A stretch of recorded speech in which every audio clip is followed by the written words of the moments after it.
then there would be a strategic dilemma there to either respond to attack on such troops, or to not respond. And both of these options are risky.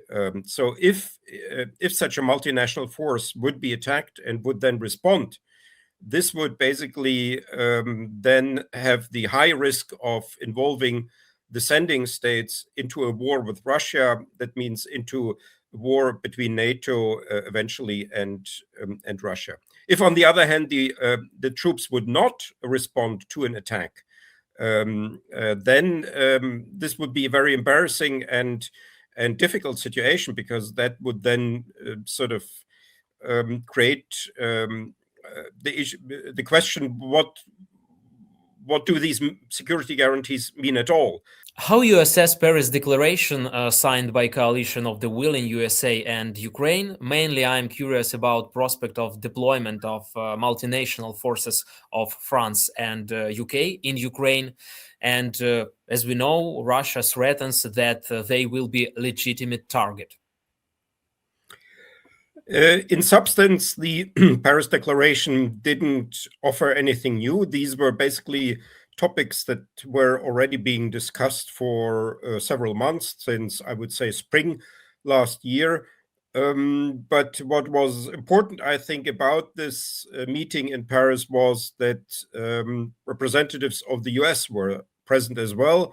And so the US is now seemingly part of this plan for security guarantees. Nevertheless, I think that the particular section about ground troops, multinational ground troops, the earlier name for this was reassurance force in Ukraine, and as well as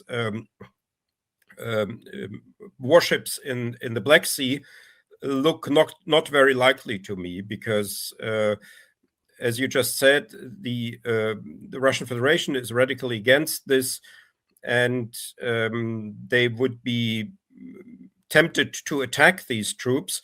And then there would be a strategic dilemma there to either respond to attack on such troops, or to not respond. And both of these options are risky. So if such a multinational force would be attacked and would then respond, this would basically then have the high risk of involving the sending states into a war with Russia. That means into a war between NATO eventually and Russia. If, on the other hand, the troops would not respond to an attack, then this would be a very embarrassing and difficult situation, because that would then sort of create the question: what do these security guarantees mean at all? And it would even be undermining the security guarantees within NATO or within the EU, because if there's no response to such an attack, then people in Moscow may conclude that we can now also attack Estonia or Poland or Finland, because there may be no attack. So this is a very difficult part of the security guarantees. And in any way, I think now this announcement of multinational troops in Ukraine after start of a ceasefire lowers the Russian readiness for a ceasefire and increases the necessary pressure on Russia, economic pressure, military pressure, that Russia will agree to a ceasefire. You mean that only the fact that European troops will be in Europe will not stop the Putin? No, I mean, we don't know how people in Moscow think, but now they've even announced that these troops would be legitimate targets if they appear on Ukrainian soil, and so maybe they wouldn't attack these troops. I cannot say that for sure, but but there is a dilemma. There's also, I think, a domestic political problem with that, in that the parliaments of the states that would be sending these troops would have to agree to that, and I'm not sure about this. I've actually criticized this already before the Paris declaration, and said what is a much better proposal in these security guarantee planning are these no-fly zones, or so-called air protection zones over Western and Central Ukraine, because they could be implemented from the territory of NATO. So there could be interceptor planes, warplanes that could be flying over Ukraine, but would be operated from outside Ukraine, and they could then protect Western and Central Ukraine. And anyway, I think it's in a way strategically counterintuitive to make a plan for the situation after a ceasefire, which will rapidly increase and better increase the security of Ukraine and improve the situation of Ukraine, because that is contrary to the interests of Russia. So I think Russia will only agree to a ceasefire where basically the situation would be largely the same. It will not agree to a ceasefire that improves Ukraine's situation. Only under very much pressure would it do so. Mm-hmm. What did Friedrich Merz statements imply about Germany's intended leadership role in stopping the war and shaping the European peace architecture? And what potential risks or opportunities do these positions create for EU unity and decision-making? I think that's a very positive development. It's also something that many countries, especially East European countries, have been waiting for years, basically, that Germany, as the largest European country with over 80 million citizens, with the by far largest economy, would take a leadership role. And now finally, Merz is making this happen and is making all the right noise about it. But again, Germany, for instance, will probably not be taking part in a multinational force on Ukrainian soil, and that has been already indicated, if not announced, by Merz and by other representatives of the German government, exactly because of these strategic dilemmas that this creates, and also because of the domestic political situation. There would be probably no sufficient parliamentary support for such a deployment of German troops on Ukrainian soil. But in general, this is a good development, and finally, Germany is sort of fulfilling a role that it should have been taking already many years ago, and is now taking a leadership role. But in military terms, Germany is more constrained here than other countries like Britain and France, which are themselves nuclear powers, and therefore also much freer in their foreign policy than Germany, which is not a nuclear weapon state. How can Europe support Ukraine politically, financially, and militarily in ways that strengthen resilience without becoming a hostage to European domestic political divisions? Well, that's the million-dollar question, because unfortunately there are forces, populist forces in most European countries which propagate the idea that the Ukrainian security issue is a purely Ukrainian problem, and that the other European countries should not get involved in that, and should not spend money on that. Although it's clear that the Ukrainian national security is very much linked to the national security of the other European countries. But there is a popular opinion that if we put our heads in the sand, then and if we don't see what's happening, then nothing will happen to us. Yeah, so this is actually a major, I would say, even the major challenge now for Western politicians, diplomats, experts, to explain to the larger population why all of this is not just done out of sympathy for Ukraine or for some European values, or the rule of law or something like that, but this is actually in the national interests of these countries. But that is not an easy discussion. Unfortunately, I know that in Germany, especially in East Germany, I'm myself from East Germany, there's a widespread opinion that we should not get involved, and if we don't get involved, it will have no repercussions for us. What are the most significant gaps in Europe's current security architecture, military, economic, cyber, energy, exposed by the war? And how should EU institutions, NATO, and national governments address them?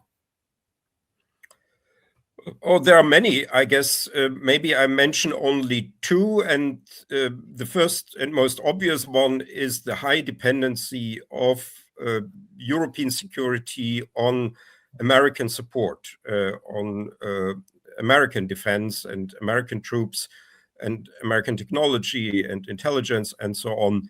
And this is now being reduced. My impression is that this dependency that has grown over 80 years is now going down with every month because many European countries have now changed their budget planning and their general planning. So this is something that that is changing. And in general, I think the European armies and I would even say the European states are unprepared for war, and especially for this sort of new warfare that has now come to the fore in Ukraine, and for the various challenges there, hybrid attacks, drone attacks, and the new technologies that are being used. So I think there is a certain regressive legacy from the Cold War and the time after the Cold War, and these armies and these states in general, they are simply not prepared for this new situation that is now emerging, where military affairs and national security are becoming much more important than it looked after the end of the Cold War. Looking ahead, what would a resilient European security architecture look like in 2030 to 2035, considering NATO's evolution or degradation, EU strategic autonomy, and regional security arrangements in Central and Eastern Europe? Well, the obvious thing here is that the European countries will or should be then able to protect themselves and to also cooperate between themselves, so that the different capabilities of the countries can complement each other. And what is now, I think, basically emerging more and more clearly is that Ukraine actually will play an important role in that, because Ukraine is today the country with the largest army in apart from the Russian army in Europe.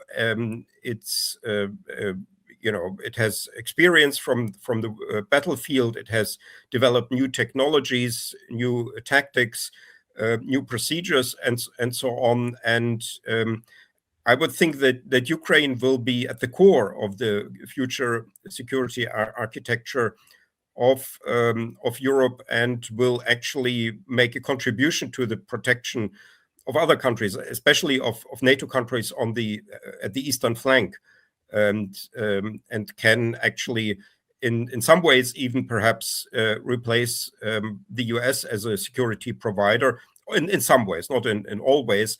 But I think Ukraine, with its unique experience and technological advances of the last 4 years, will be absolutely central to future European security. Now we hear a lot about US security guarantees for Ukraine. They are supposed to start working after signing of a peace agreement, but I'm sure that Russia will not sign any document where there will be efficient security guarantees for Ukraine. I see here geopolitical dead end. What do you see? Well, I see here various ways this can go, largely depending on how the domestic political situation in the US will develop, which faction in the White House will have the main say on these security guarantees. And the traditional role, of course, of the US and Europe has been that the US has been providing security guarantees to the NATO member countries, and this should now be extended to Ukraine. But obviously, these will be not as strong security guarantees as within NATO. So Ukraine has to be here very careful what kind of security guarantees the US will provide and how this will then be formulated and formalized. There's the idea that these security guarantees should be ratified by the US Senate to make them different from the security assurances in the Budapest Memorandum from 1994. My feeling is that this will in Ukraine, and that Washington will leave that to the European countries. But the US could play here, nevertheless, an important role, as it can reassure those countries who are getting involved in Ukraine, like, for instance, Poland, Romania, that are at the eastern flank and that are themselves exposed, that basically the NATO security promise should be restated, so to say, by Washington for these countries, so that if these countries will get involved in, actually materially involved in enhancing Ukraine's security, that they themselves are then safe, and that the US renews, so to say, the NATO common defense promise for these countries, so that they can then take care of Ukraine and cooperate with Ukraine in protecting, for instance, Ukraine's airspace. How can events develop in Greenland? Because Trump stated that United States need the island because of national security. Yeah, that's a good question. Again, there will be a lot depending on the domestic political situation in the US, whether the Republican Party, the Senate, the civil society, the expert community, whether they will have the ability to constrain Trump. I guess what could be a good outcome of all of that is that Denmark and the US sign some sort of treaty that satisfies the US security needs, so that the US can station there its own troops and so on, or become economically active in Greenland. That could be a good outcome, but an annexation would, of course, be a violation of this order that has emerged after 1945. It would basically, in a way, legitimize what Russia has been doing in Ukraine since 2014. So I hope still that the American institutions and American civil society will be able to constrain Trump and some people around him in that regard. We don't see at the negotiation table Russia and China. Russia is the main aggressor. China is one of the biggest beneficiary of this war. What should be done so China is ready to talk seriously about the end of the war? Well, my impression is that China talks a lot about peace, but de facto, with its support of Russia, it's feeding this war. It's making this war possible for Russia. And so if you look at the material action by China, it looks rather like China is profiting from this war and wants it to continue, not the least because it distracts the West from the Pacific area and from the issue of Taiwan. So I don't believe all of this Chinese talk about peace. This is, I think, just a smokescreen. With Russia, I mean, these negotiations that have now happened in Berlin and in Paris and so on, this is mainly about the unity of the Western position vis-a-vis Russia. I think if unity will be achieved here, then I think Russia will still not agree to a peace proposal proposed together by Ukraine, Europe, and the US. And for this proposal then to be accepted by Russia, the pressure on Russia, the economic and the military pressure will have to increase. And then perhaps Russia will sign some document if it has no other way out. Andreas, thank you very much for your expertise, for your time, and have a good evening. Thanks for having me again. Yeah. Have a good evening. Goodbye.